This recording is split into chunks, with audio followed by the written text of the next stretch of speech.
북한이 동해상으로 단거리 탄도미사일로 보이는 발사체 2발을 또 발사했습니다. 청와대는 군사적 긴장 고조 행위 중단을 북한에 촉구했습니다. 자유한국당이 지소미아 종료 철회와 조국 법무부 장관 후보자 사퇴를 요구하며 석 달 만에 집회를 열었습니다. 민주당은 한국당이 엄중한 상황에 장외 투쟁에 나섰다며 아베 도움이라고 비판했습니다. 조국 후보자가 기부하겠다고 밝힌 사모펀드는 투자자가 모두 조 후보자 가족인 것으로 확인됐습니다.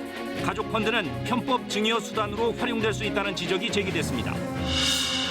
한국인 남성이 서울 도심에서 일본인 여성 관광객을 머리채를 잡고 폭행하는 영상이 공개됐습니다.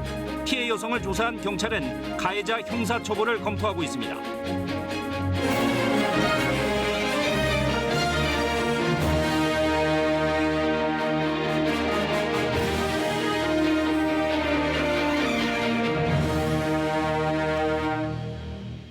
여러분 안녕하십니까? 토요일 밤 9시 뉴스입니다. 최근 이 소식을 톱뉴스로 전해드린 게 몇 번째인지 모르겠습니다. 북한이 8일 만에 단거리 탄도미사일로 추정되는 발사체 2발을 또 발사했습니다. 특히 이번 발사를 더 주목해서 봐야 할 이유가 2가지 있습니다. 첫째는 한미 연합훈련이 끝났는데도 북한이 무력 시위를 이어갔다는 점. 둘째는 지금이 한일 군사정보보호협정 지소미아 종료 결정이 나온 민감한 시점이란 점입니다. 북한의 의도가 뭘까요? 청와대는 한반도 긴장을 고조시키는 행동을 중단하라고 북한에 촉구했습니다. 김명은 기자의 보도입니다. 북한이 8일 만에 다시 단거리 발사체를 발사했습니다. 오늘 아침 6시 45분과 7시 2분, 17분 간격으로 함경남도 선덕 일대에서 동해상으로 2발을 쐈습니다. 올해 들어 9번째, 이달 들어서만 5번째입니다. 특이한 점은 발사체의 비행 고도입니다. 발사체는 380km 정도를 마하 6.5 이상의 최고 속도로 날아갔고 정점 고도는 97km로 탐지됐습니다. 25에서 60km 사이였던 다른 발사체들과 비교하면 올해 쏜 것 중 고도가 가장 높습니다. 한미 정보당국은 단거리 탄도미사일로 추정하고 정확한 재원 등을 분석하고 있습니다.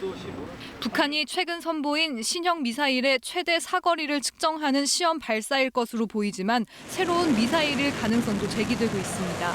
일본의 영해라든지 배타적 경제 수역 안에 들어갈 수 있기 때문에 그에 대해까지는 이제 부담을 좀 느껴서 정점 고도를 높이고 중거리 가깝게 시험을 함으로써 미국에 대한 어떤 경고가 아닌가.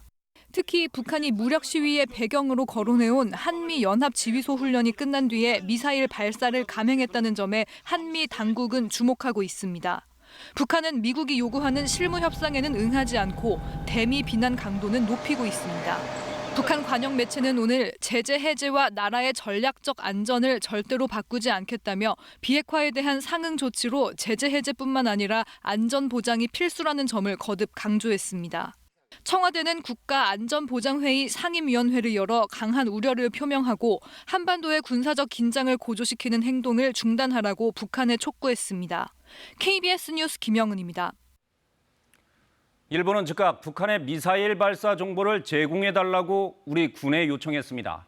지소미아가 11월 말까지는 유효하기 때문인데요. 그러면서도 지소미아 종료 결정을 의식해서일까요? 우리보다 더 빨리 이례적으로 신속하게 북한의 미사일 발사를 발표했는데 정작 핵심 정보 알맹이는 없었습니다. 도쿄 이민영 특파원입니다. 일본 정부가 북한 미사일 발사 사실을 발표한 시각은 오전 7시 22분. 우리 국방부 발표보다 14분 먼저입니다. 발사 사실은 우리가 먼저 인지했지만 미군 당국과 분석을 진행하는 사이 일본이 서둘러 발표한 겁니다. 지소미아 종료에 따른 일본 내 안보 불안 우려를 의식한 계산된 행동으로 풀이됩니다. ジソミア昨日のことが影響したわけではありません。 일본 정부의 첫 발표에는 단지 북한이 탄도미사일을 발사했다는 것뿐 고도와 거리, 방향 등 핵심 정보는 빠졌습니다. 이런 상세한 정보들은 우리에게 의존할 수밖에 없는 구조로 우리의 초기 정보 제공이 필요하다는 방증입니다. 결국 일본은 우리 군 당국에 정보 제공을 요청했습니다. 日韓、日米韓の連携をしっかり取っていきたいというふうに思っておりますので、そういうオファーはしっかり韓国側にしたいというふうに思っております。 일본은 지소미아 대안으로 미국을 통한 대북 정보 수집을 모색하고 있습니다. 지소미아 체결로 사실상 운영이 중단됐던 한미일 정보 공유 약정을 다시 가동하는 방안입니다. 한일 간 직접 제공이 아닌 미국을 통한 간접 제공 방식입니다. 일본 정부는 지소미아가 종료돼도 별다른 영향이 없을 것이라고 큰소리쳤습니다. 하지만 막상 상황이 닥치자 채 하루도 안 돼 우리에게 슬그머니 손을 내밀고 대안을 찾느라 분주한 모양새입니다. 도쿄에서 KBS 뉴스 이민영입니다. 트럼프 미국 대통령은 이번에도 김정은 위원장이 자신과 약속을 어긴 것이 아니라면서 북미 관계에 영향이 없을 거라고 밝혔습니다. 또 한국의 지소미아 종료 결정에 대해선 문재인 대통령은 좋은 친구라며 무슨 일이 일어날지 지켜보겠다고 말했습니다. 워싱턴에서 서지영 특파원의 보도입니다. 북한이 미사일을 발사한 지 3시간 정도 지난 뒤 트럼프 대통령이 첫 반응을 내놨습니다.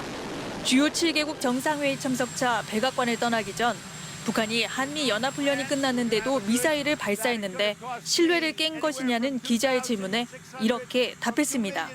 So I think that we have a very good relationship. Kim Jong-un has been, pretty straight with me, I think. 훈련이 끝나면 미사일 발사도 없을 것이라던 김 위원장의 친서 내용과 달리 북한이 또다시 미사일을 발사했지만 트럼프 대통령은 북미 관계에 영향이 없을 것이라고 밝혔습니다. He likes testing missiles, but we never restricted short-range missiles. 며칠 전 미국의 중거리 순항미사일 시험 발사를 예로 들며 많은 나라가 미사일 시험을 한다고 말했습니다. 미국도 하고 다른 나라들도 하는데 제한하지도 않은 북한의 단거리 미사일 시험이 북미 간 신뢰에 영향을 주진 않는다는 것입니다. 한일 군사정보보호협정, 지소미아 종료 결정을 우려하느냐는 질문엔 문재인 대통령과의 친분을 강조하며 추이를 지켜보겠다고 밝혔습니다. President Moon also a very good friend of mine, and we'll see what happens with South Korea. 한국의 지소미아 종료 결정 이후 실망했다. 강한 우려와 같은 미국 국무부와 국방부의 반응과는 사뭇 온도차가 느껴집니다. 트럼프 대통령은 주요 7개국 정상회의에서 만날 아베 총리에 대해서도 훌륭한 신사이자 좋은 친구라고 추켜 세웠습니다.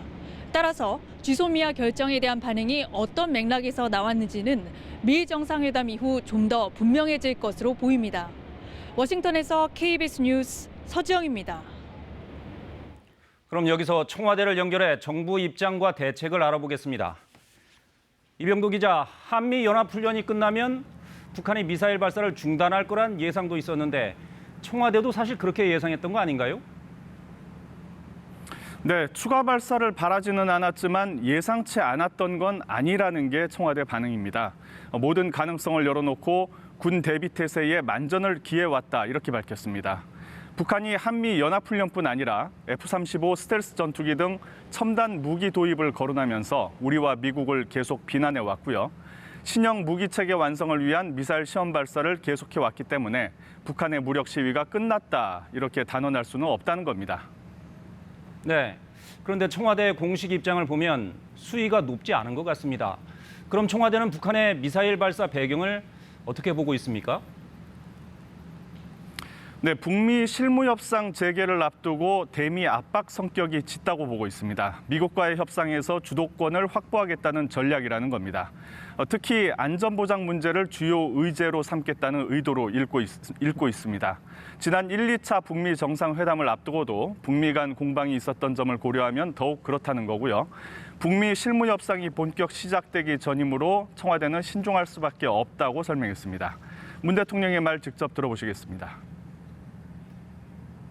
지금의 이 기회를 천금같이 소중하게 여기고 반드시 살려내야 합니다. 깨지기 쉬운 유리그릇을 다루듯 조심스럽게 한 걸음씩 나아가는 신중함이 필요합니다. 네, 한마디로 북미 실무협상을 앞두고 미국을 압박하는 것이다 이런 얘기인데 한편에서는 지소미아 종료 결정 이때를 이용해서 북한이 한미일 공조의 틈을 벌리려는 것 아니냐 이런 분석도 있습니다. 네, 청와대는 지소미아와 오늘 북한의 발사가 전혀 관련이 없다고 못 박았습니다. 한미 간 정보력만으로도 충분히 탐지 또 분석이 가능하기 때문에 일본의 정보는 필요치 않고 이걸 북한 또한 알고 있다는 겁니다. 특히 현 정부 들어서 북한 미사일 분석에 일본의 정보를 활용한 적이 한 번도 없었다고 밝히기도 했습니다. 네, 알겠습니다. 청와대에서 이병도 기자였습니다. 자유한국당이 다시 장외 투쟁에 나섰습니다. 대규모 정권 규탄 집회를 열어 조국 후보자 사퇴와 지소미아 종료 철회를 주장했습니다. 민주당은 일본과 경제 전쟁을 벌이는 엄중한 상황에 국회를 내팽개치고 무책임한 정치 투쟁에 나섰다고 비판했습니다. 송락규 기자가 보도합니다.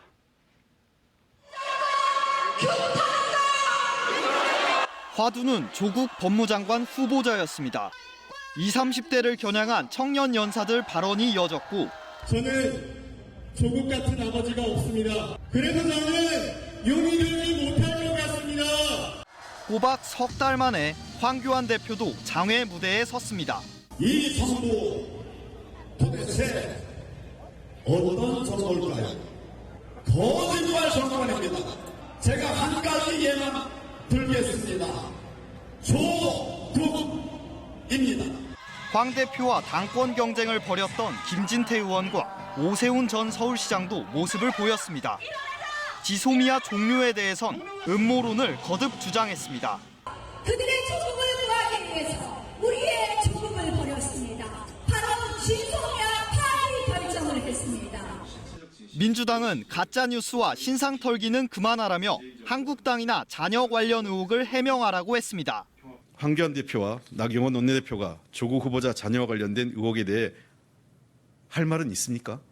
엄중한 외교 안보 상황에 장애 투쟁에 나섰다며 아베의 도움이라고도 했는데 정의당도 같은 목소리를 냈습니다. 밥값은 하지 않고 밥 먹듯 장애 투쟁을 반복하는 자유한국당은 불안당을 넘어 망한 당이 되고 싶은지. 오늘 집회의 또 다른 키워드는 우파 통합이었습니다. 황교안 대표는 통합을 위해 자신을 내려놓겠다고 했는데 범보수 통합 논의의 불씨를 당길 수 있을지 주목됩니다. KBS 뉴스 송락규입니다. 조국 법무부 장관 후보자의 각종 의혹 가운데 하나가 바로 이른바 가족펀드 의혹인데요.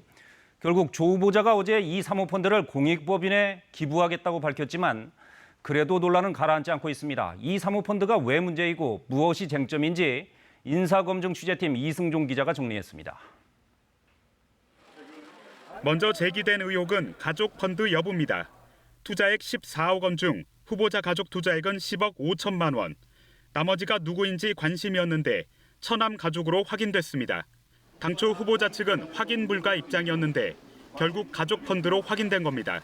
누가 봐도 완벽한 조국 펀드였고 이는 매우 부적절할 뿐만 아니라 자본시장법 위반 등 많은 불법의 소지가 있어서 가족펀드 여부를 따지는 건 편법 증여 가능성 때문입니다. 다른 투자자들로부터 제명을 당할 경우 평가액의 50%를 내놔야 하는데 이 돈은 남은 투자자에게 돌아갑니다. 가족들로만 구성된 사모펀드의 경우 편법 증여 수단으로 활용될 수도 있습니다. 10억 원 넘는 돈을 투자하신 판단 근거가 무엇인가요? 국회 청문회에서 고상히 다 답변드리겠습니다. 하지만 해당 펀드 투자자는 그대로 유지되고 있어서 편법 증여 의도를 확인하긴 쉽지 않아 보입니다. 실제로 그러한 것이 일어나지 않은 상황으로 저는 알고 있어서 그렇게 판단하는 근거가 무엇인지 잘 모르겠습니다. 야당은 후보자의 펀드 운영 개입 의혹도 제기합니다. 해당 펀드는 재작년 가로등 전멸기 생산업체에 투자했는데 12억 원이던 지자체 공급 계약액이 작년에 17억 원으로 늘었습니다. 조 후보자 때문에 이렇게 계약이 늘었다는 건데 명확한 근거는 내놓지 않았습니다. 광급공사를 싹쓸이한 배경에 결국 민정수석실의 위세가 있었다는 의혹이 충분히 제기될 수 있습니다. 업체 측은 펄쩍 뜁니다. 남강으로 다시 말씀드리면 그런 분이 있어서 좀 사업에 진짜 도움이 돼서 몇천억 몇 백억 해갔으면 좋겠습니다.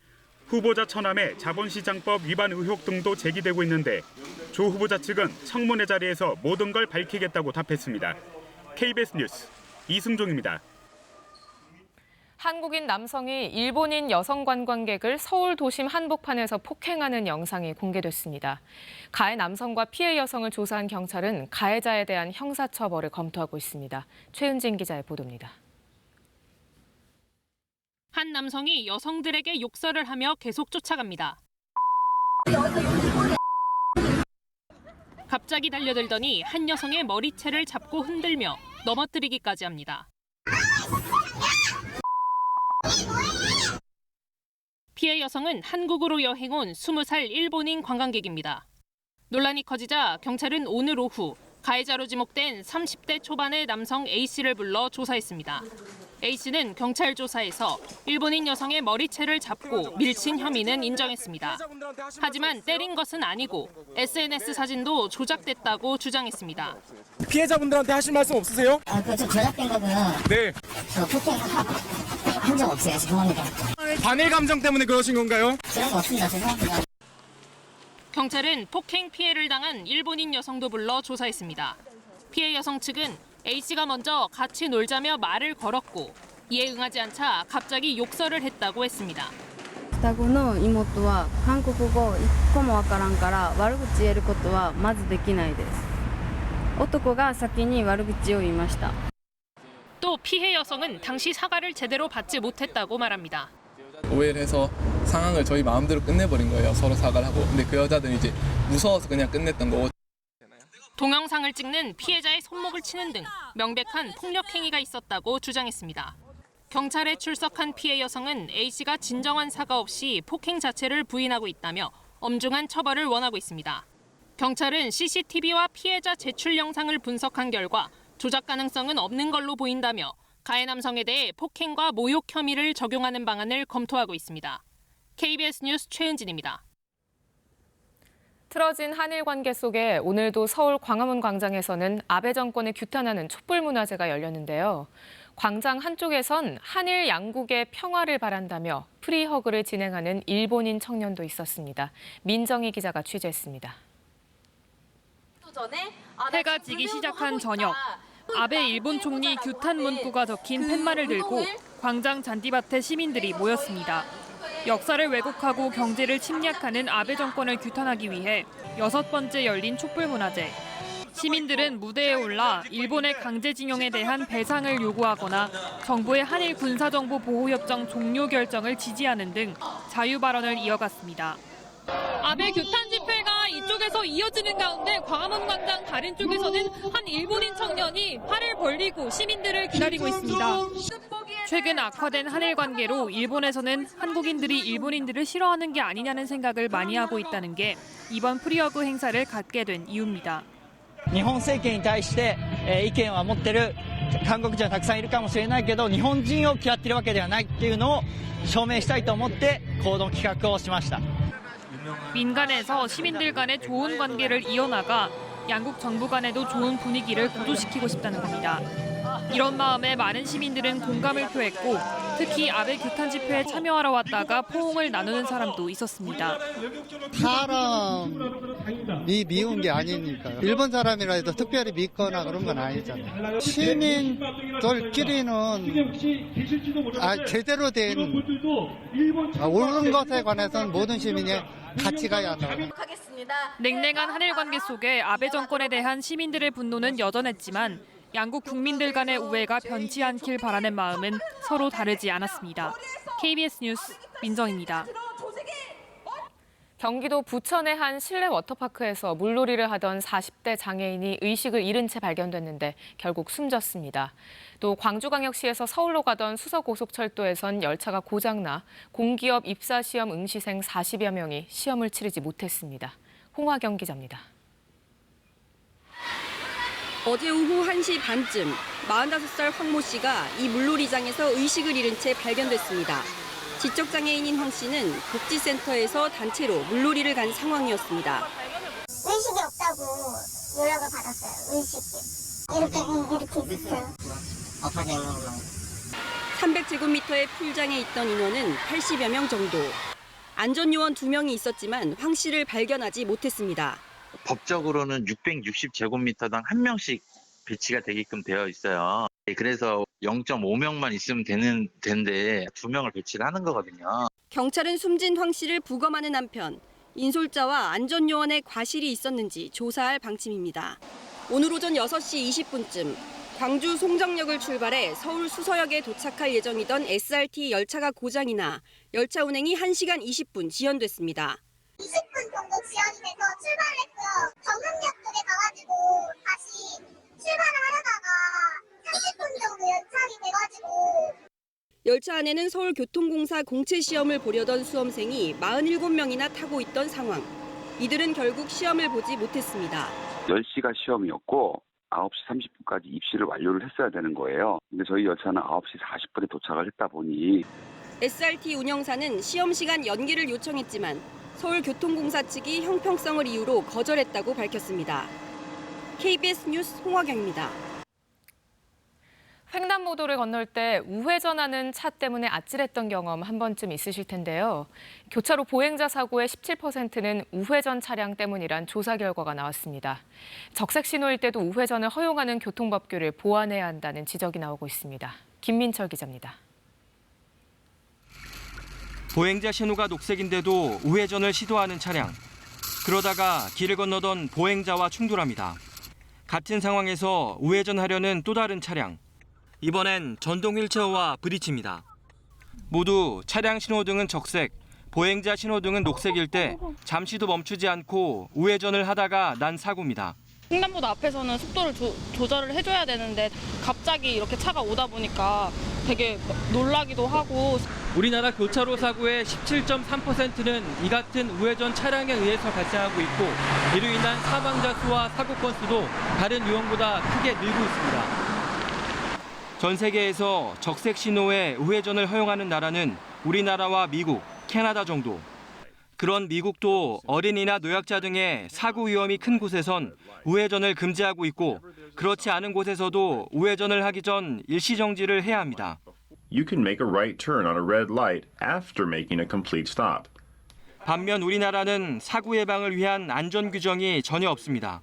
이제 적색 신호에는 무조건 멈춘다. 우회전이 됐건 좌회전이 됐건 직진이 됐건 무조건 멈추고 녹색 불 때는 간다. 이게 이제 장기적인 해결책이 되겠죠. 또 우회전 전용 신호등을 도입하는 것도 사고 위험을 줄이는 한 방법입니다. KBS 뉴스 김민철입니다. 송환법 반대 시위가 이어지고 있는 홍콩에선 오늘 시위대가 공항 교통편을 마비시키겠다고 예고했었는데 현장 상황은 어떨까요? 홍콩을 연결합니다. 홍석우 기자, 지금 공항 상황은 어떻습니까? 네, 제가 나와 있는 것은 홍콩국제공항 제1터미널입니다. 오늘 한때 시위대가 다시 공항을 찾을 것이라는 소식이 전해지면서 긴장감이 감돌기도 했는데요. 제가 서 있는 이곳이 한 주 전 시위대가 점거했던 곳입니다. 지금은 보시는 것처럼 모든 수속이 정상적으로 진행되고 있습니다. 항공편도 대부분 정상 운항되고 있습니다. 공항 당국은 여권과 탑승권을 지닌 사람들만 공항 건물 안으로 들여보내고 있습니다. 홍콩 법원이 공항에서 시위를 금지시켜달라는 당국의 가처분 신청을 무기한으로 연장하기로 결정했기 때문입니다. 네, 홍콩 공항은 정상 운영되고 있고 그럼 12주 넘게 이어지던 대규모 시위가 오늘은 소강 상태에 접어든 건가요?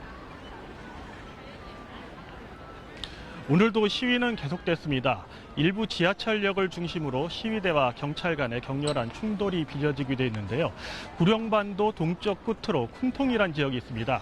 오늘 이 지역에 시위대가 몰려들 것으로 예상되자 지하철 당국이 인근 7개 역을 모두 폐쇄시켰습니다. 이 때문에 수천 명의 시위대가 우산을 펴들고 항의 시위에 나서기도 했습니다.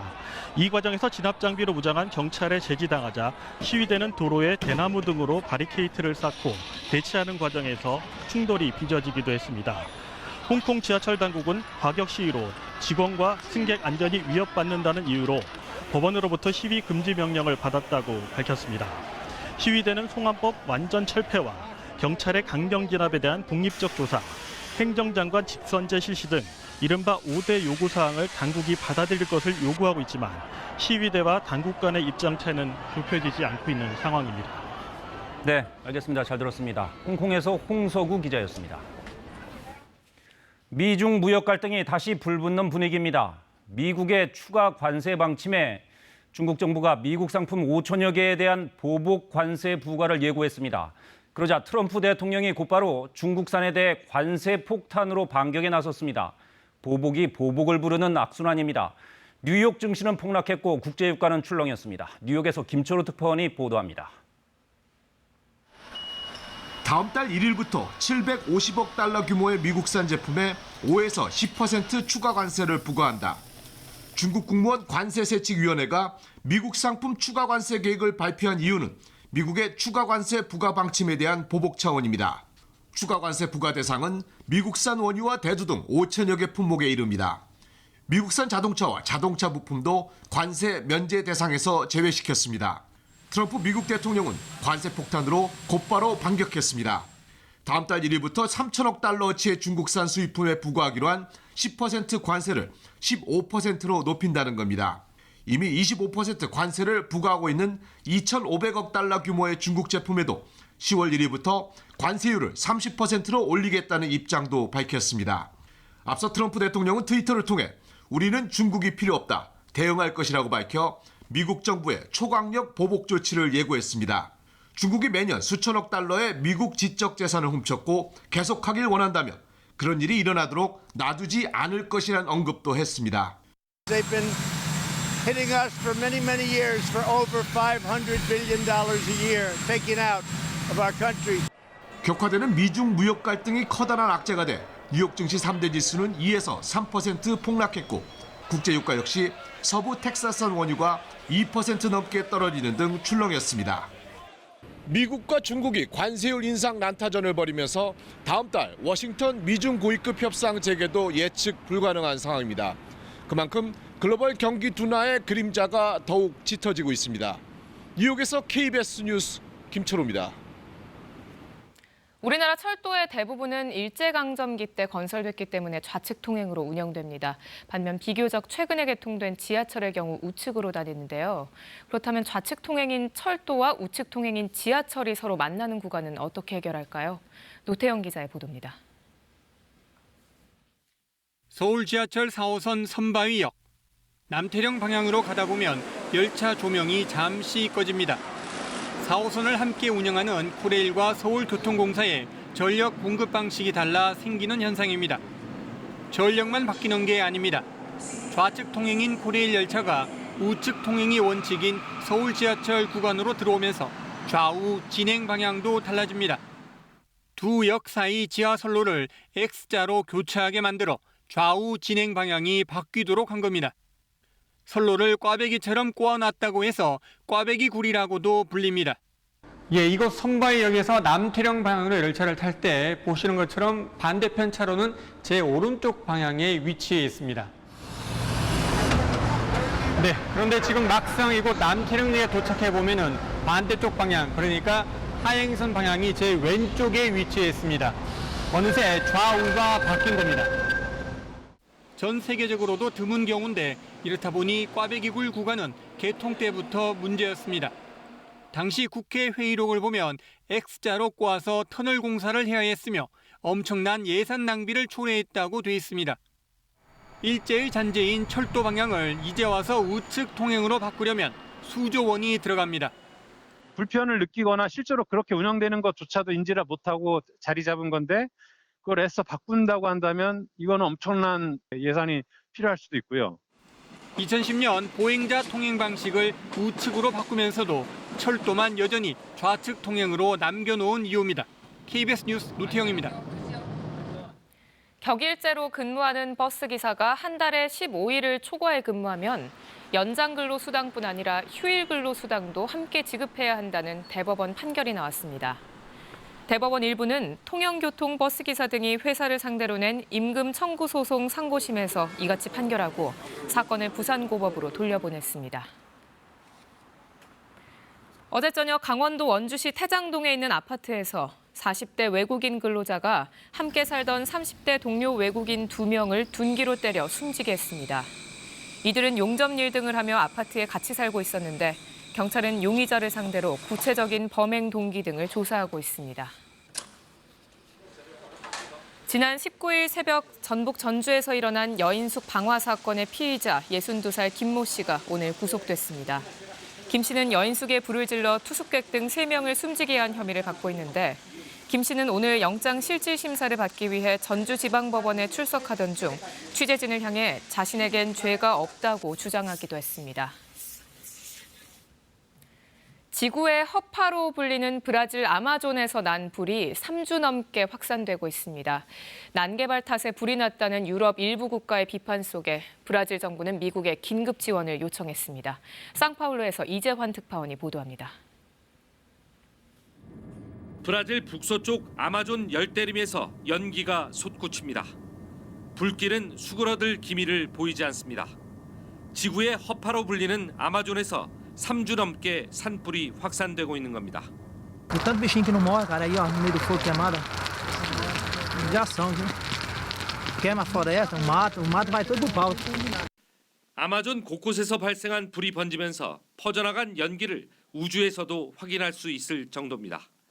원주민들의 불법 경작과 방화가 산불의 원인으로 지목됐지만 브라질 새 정부의 정책 변화 탓이 크다고 유럽 국가들은 지적하고 있습니다.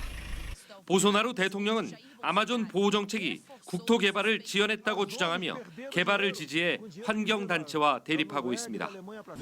프랑스 마크롱 대통령은 우리 집이 불타고 있다며 아마존 화재가 국제 문제라고 규정하고 G7 정상회의에서 논의해야 한다고 포문을 열었습니다.